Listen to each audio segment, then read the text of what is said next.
течение последних 10 лет команда «Баски» из Санкт-Петербурга являлась безоговорочным фаворитом российского баскетбола на колясках.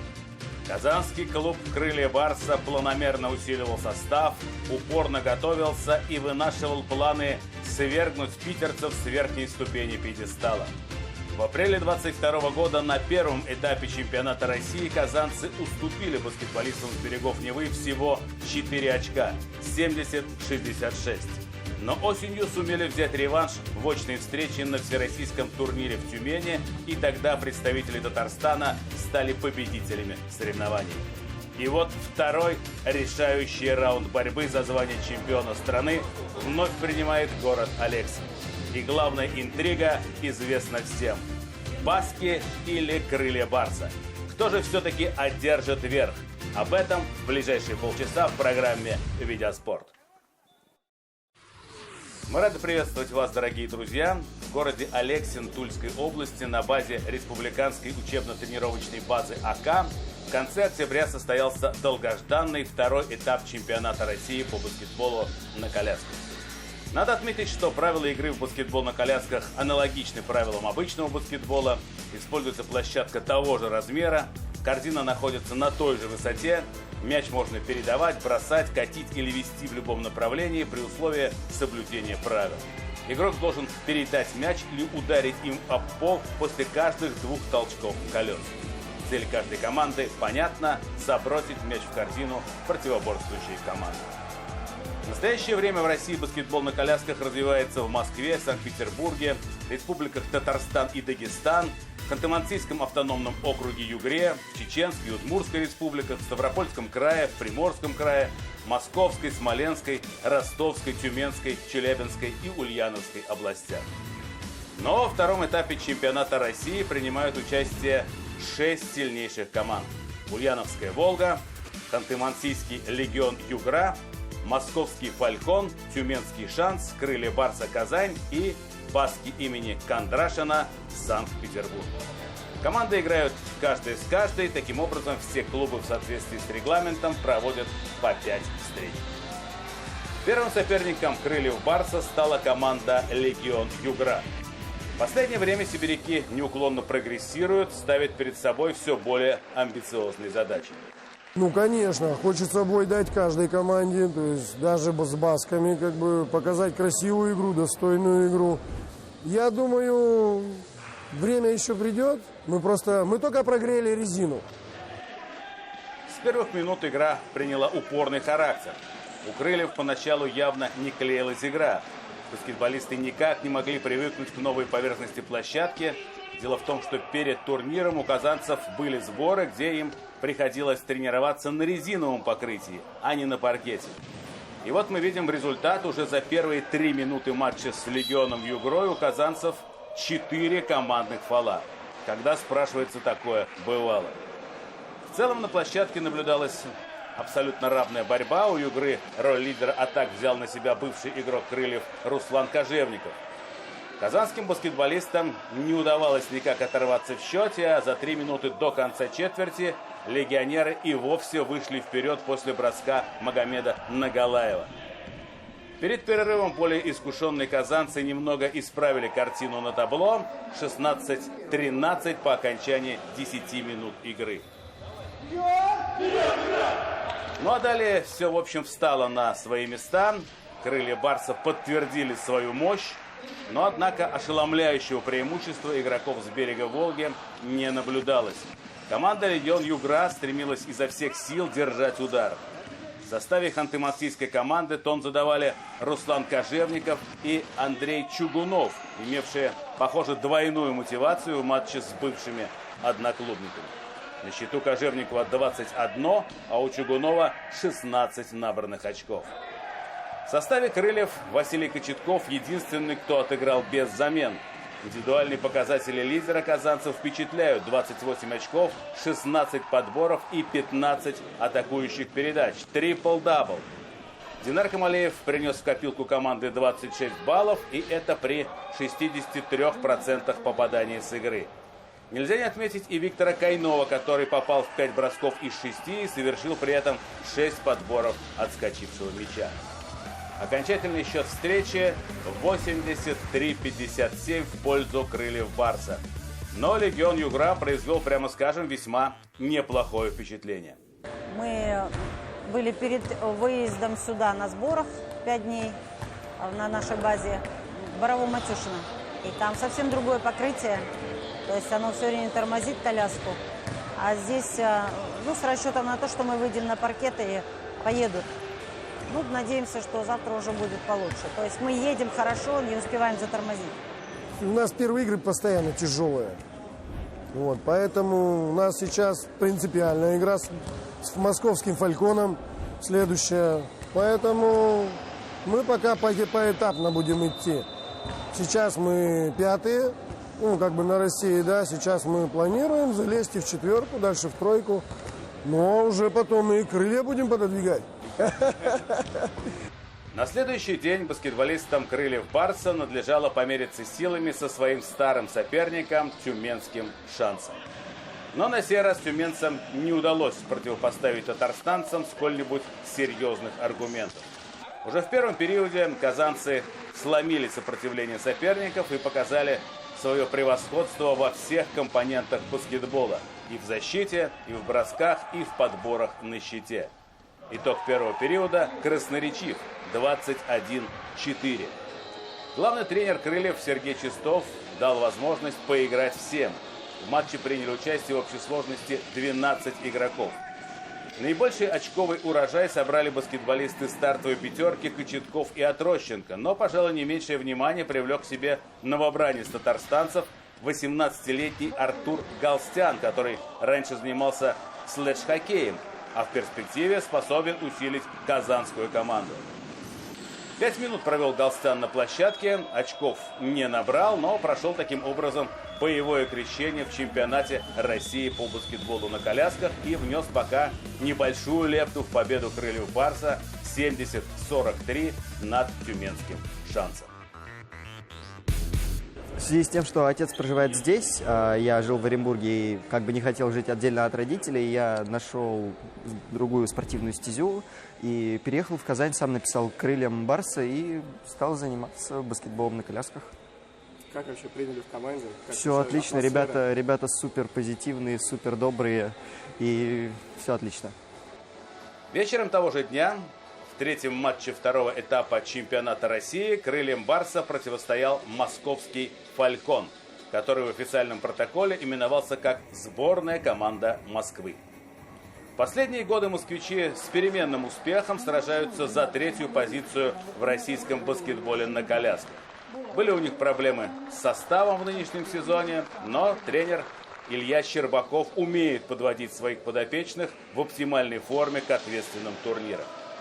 Счет матча открыл капитан крыльев Александр Иванов, реализовавший 2 штрафных броска. Но Федор Юрко дважды подряд направляет мяч в кольцо и выводит «Фалькон» вперед 4-2. 5 минут столичные игроки действовали на равных и даже вели в счете. Но затем крылья Барса включили всю свою мощь. Кочетков проехал всю площадку и вывел своих вперед 14-12.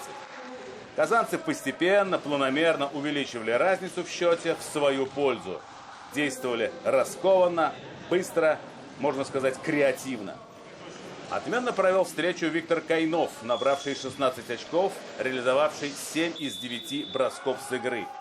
Кочетков сделал 3-й подряд трипл-дабл. Что говорить, это настоящий лидер российского баскетбола на колясках, который на площадке может делать абсолютно все.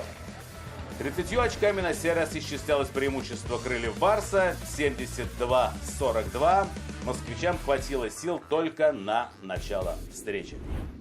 Может, мандраж какой-то в том году был, все остальное. Сейчас стараемся как-то, все мы друг другу доверяем, уже знаем, что делать. Игра покажет, как говорится. Нельзя, как говорится, наперед смотреть. Но пока все, что надо, мы делаем. Что от нас зависит. Все остальное посмотрим. Четвертую игру крыльев Барса в Алексине с Ульяновской «Волгой» нет, наверное, смысла показывать более-менее подробно. Разница в классе была очевидной, поэтому перед решающим поединком можно было дать поменьше игрового времени ведущим баскетболистам. а сам поединок расценивать как тренировочный. Счет 96-29, все ясно, как говорится, без слов. И с хорошим настроением можно настраиваться на битву с извечными соперниками, с питерскими басками. Каждые игры у нас интереснее с басками. Счет почти равный, даже иногда ведем там первые 3 четверти. Потом немножко проседаемся там, ну, из-за своих ошибок, из-за своих недопониманий каких-то. Ну а так сейчас, я думаю, все шансы есть. Главное в себя верить и все. То есть все мысли убрать и верить в себя. То есть играть, что чему мы учились, чему мы тренировались. То есть если мы будем играть как единая целая команда, то мы не будем загадывать. Завтра будет завтра. Команде хочу пожелать победы. В первую очередь только победы. Приехать сюда за победой. И у нас это получится, я надеюсь. Очень сильно надеюсь. Ну вот, наконец-то мы и добрались до самого главного матча нынешнего сезона, в котором встречаются две сильнейшие команды последних лет. Баски из Санкт-Петербурга и казанские крылья Барса. Казанцы начинают привычной стартовой пятеркой. Иванов, Камалеев, Кайнов, Отрощенко, Кочетков. Напомним, что баски 11-кратные чемпионы страны. И для того, чтобы отобрать это звание, казанцам необходимо выигрывать с разницей в 5 очков. Так как встреча на первом этапе еще тогда весной завершилась со счетом 70-66 в пользу команды из Санкт-Петербурга. В начале встречи обе команды заметно нервничали, но первыми пришли в себя казанцы. Действуя на хороших скоростях, им удалось вырваться вперед в счете. Вот после отменного паса Кочеткова забивает Юрий Отрощенко. 6-1, и уже на 4-й минуте баски просят минутный перерыв. Тайм-аут возымел действие, питерцы стали строже играть в защите. Соперники действительно достойны друг друга, идет настоящая мужская борьба. Не выдерживают даже коляски. Вот мы видим, у коляски Юрия Отрощенко отвалилось колесо. А вот еще один эпизод. После перехвата мяча баски устремляются в быструю атаку, и сразу трое баскетболистов падают с колясок на паркет, но взятие кольца при этом не последовало. И вы знаете, казанцы стали действовать более раскованно, более уверенно, если хотите, не чувствуя ни тени смущения перед именитым соперником. Вот мы видим, как крылья хорошо разыграли мяч, и Динар Камалеев завершил усилия партнеров. Первая четверть эпической битвы за татарстанцами 16-11.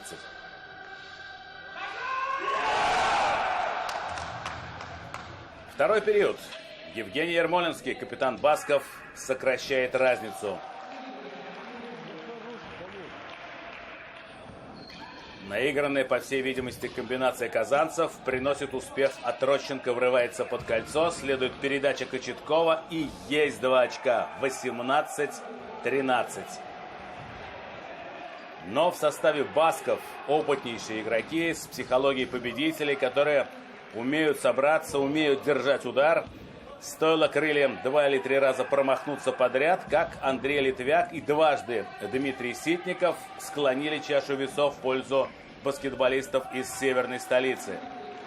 Что это? Решительный перелом? Нет, пыл басков охлаждает явно поймавший кураж Динар Камалеев. Он раз за разом уезжал на скорости от опекунов, врывался под кольцо соперника и результативно завершил 3 атаки подряд. И крылья ведут 28-25. Однако в составе басков тоже есть мастер, который может и суперстабильно бросать, и выкатиться под кольцо соперника на скорости, и комбинацией сыграть ключевую роль, и коляской владеет отменно. Этот игрок имеет нулевой номер. Андрей Литвяк раз за разом завершал атаки своей команды, и справиться с ним у казанцев не очень получалось. Вот за минуту до большого перерыва Литвяк получает мяч и выводит свою команду вперед. 35-34. Однако в ответной атаке Василий Кочетков со средней дистанции забивает через руки Евгения Ермолинского. а Литвяк под самый занавес первой половины промахивается из выгодной позиции. 36-35. Крылья барсов впереди после 20 минут напряженной игры. Смотрим дальше. Дмитрий Ситников метким броском со средней дистанции качнул счет в пользу своих. Динар Камалеев, оказавшись в одиночестве на периметре, решается на трехочковой, и есть попадание. 39-37. Крылья впереди. Андрей Литвяк здорово увидел открывшегося Лайкова, который сравнивает счет в матче 39-39. И снова Динар Камалеев, герой эпизода, ворвался по центру под кольцо, получил мяч от Кочеткова и 41-39. Настоящий финал. Причем обе команды стремятся действовать красиво. За игрой чрезвычайно интересно наблюдать. Крылья барса хорошо отзащищались против Ситникова, так и не дав ему произвести бросок по кольцу. Василий Лайков уезжает в отрыв, но промахивается буквально из-под кольца. Всякое бывает. А Василий Кочетков воспользовался тем, что между ним и Ситниковым оказался Александр Иванов, бросил без помех со средней, и крылья увеличивают разницу до +4. На 4-й минуте четверти 43-39. Пытаясь противодействовать броску Андрея Литвяка, получает 4-й фол Александр Иванов. Кочетков забрал отскок на своем щите и в атаке тоже все сделал сам. 45-43. Александр Иванов оказался лежащим на паркете и не может встать. Все силы отданы борьбе. Огромный объем работы на площадке проводит капитан Крыльев, особенно в защите. Вот только сейчас ему помогли подняться, и Сергей Чистов меняет Иванова на Игоря Самарцева, а Юрий Отрощенко, соответственно, на Альберта Богоманова. Виктор Кайнов удачно бросил со средней дистанции 47-43, и казанцы ведут в счете за 3 с небольшим минуты до последнего 3-го перерыва. Андрей Литвяк в ударе. Сегодня явно его день. Он сравнивает счет 47-47. Очень динамично проходит игра, в хорошем темпе. Обе команды стараются продемонстрировать все свое мастерство. Динар Камалеев подъехал к дуге. Никто не держит, прицелился и бросил. Дальнее попадание 50-47. Браво! Андрей Литвяк проехал всю площадку и завершил собственное соло взятием кольца 50-49. После вывода мяча из-за лицевой соперника Камалеев и Кочетков хорошо разыграли мяч, вывели на бросковую позицию Виктора Кайнова, который с близкого расстояния не смазал. 3/4 встречи казанцы завершили в свою пользу, но разница минимальна. 54-52. Может произойти все, что угодно, и мы перемещаемся в 4-й акт этого захватывающего триллера. В начале 4-го периода казанцам удалось оторваться в счете на 7 очков. Динар Камалеев вновь продемонстрировал свои удивительные снайперские качества. В таком матче, при таком остром и нервном соперничестве он умудрился 4 раза в общей сложности попасть из-за периметра. 59-52. Чем ответят питерцы? Отвечает Дмитрий Ситников по простой формуле: открылся, получил, забил. Отметился в решающем матче 2-очковым попаданием со средней дистанции и Альберт Богоманов. 61-54. Всего 3 минуты отыграли команды, и тайм-аут просят баски. Крылья барса ведут, и чемпионов не устраивает такая ситуация. Надо вносить коррективы и сбивать атакующий пыл соперников. И напомним, что казанцам нужна не просто победа, а победа с разницей более 4 очков. И, конечно, все держат в уме эти нехитрые расклады. Альберт Богоманов передерживает мяч, баски перехватывают, и выход 3 в 1 завершил Дмитрий Ситников. 61-58. Динар Камалеев своевременной передачей нашел Виктора Кайнова, и 63-58. Однако за 4 минуты и 40 секунд до конца четверти Дмитрий Ситников из-под кольца сокращает отставание до минимума 63-62, и уже крылья Барса запрашивают минуту на размышление. Здорово казанцы отработали освобождение от опеки и выкатывание под кольцо. Посмотрите, как это делает Юрий Отрощенко.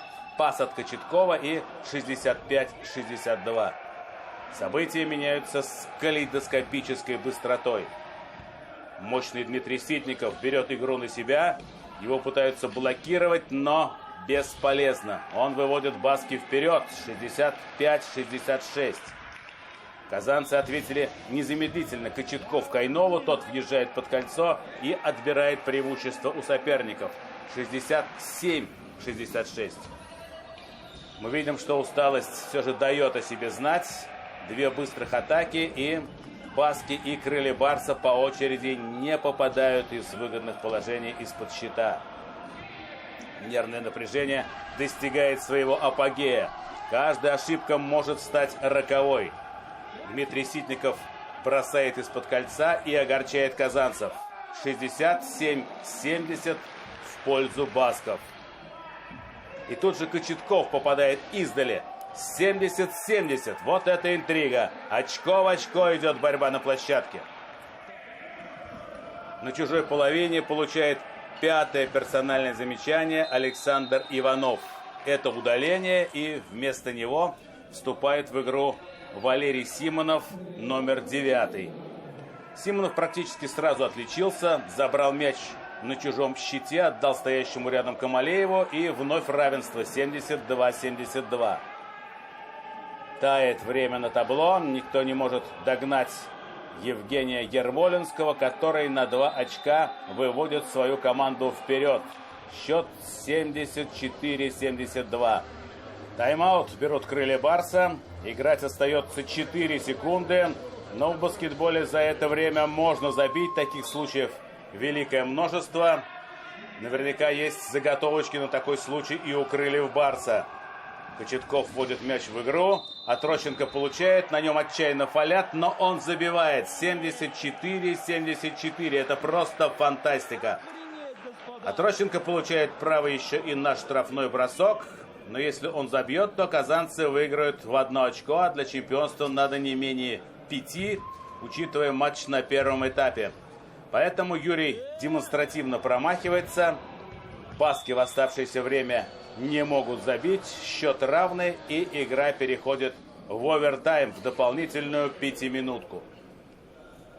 К сожалению, в овертайме сил на продолжение отчаянной борьбы у казанцев не хватило. Слишком много эмоций было отдано в основное время. Больше всех 28 очков в составе крыльев набрал Динар Камалеев. Кочетков настрелял чуть меньше, 23 очка, но сделал 16 подборов и 14 атакующих передач. У басков отличились Андрей Литвяк и Дмитрий Ситников, отгрузившие в кольцо соперников 3/4 очкового багажа своей команды. Да, это было эпическое сражение равных соперников. Крылья Барса демонстрировали вполне чемпионскую игру. Не хватило буквально чуть-чуть. Матч завершился итоговой победой басков 86-81. Да, обидно, конечно. Можно было выиграть, ребята могли выиграть. Завершили в ничью основное время. Ну, да, основная проблема получилась в 4-й четверти. И ребят маленько не хватило концентрации в защите. Поэтому проиграли. Должны были выиграть в основное время. Будем работать. Ожидаемо, что все команды показывали свой характер с нами, бились до последней секунды, независимо от счета. Вот. Ну а финальная игра, в принципе, ожидаемо была трудная, потому что другие команды и крылья Барса не отличаются от них, не стоят на месте, развиваются, конечно, и стремятся выигрывать, поэтому никогда не рассчитываем с ними на легкую игру. В личных номинациях по итогу турнира были отмечены лучший защитник Динар Камалеев, крылья Барса, лучший разыгрывающий Сергей Ришунов, сборная Москвы, лучший нападающий Василий Кочетков в крыле Барса, лучший центровой Дмитрий Ситников в Баске, ну а MVP, самым ценным игроком турнира, признан Андрей Литвяк из команды Баски. Ну что же, команда Баски имени Владимира Петровича Кондрашина подтвердила свой статус сильнейшей команды страны. 12-й раз и 11-й раз подряд став чемпионами России. Крылья Барса, Республика Татарстан, серебряный призер, московский Фалькон бронзовый. Что же, сезон 22 года в баскетболе на колясках, можно сказать, завершен. Будем надеяться, что эта игра получит дальнейшее развитие на просторах нашей страны, будет расширять свою географию, ну а программа «Видеоспорт» будет и дальше знакомить вас с наиболее интересными событиями в этом виде спорта. Так что до встречи!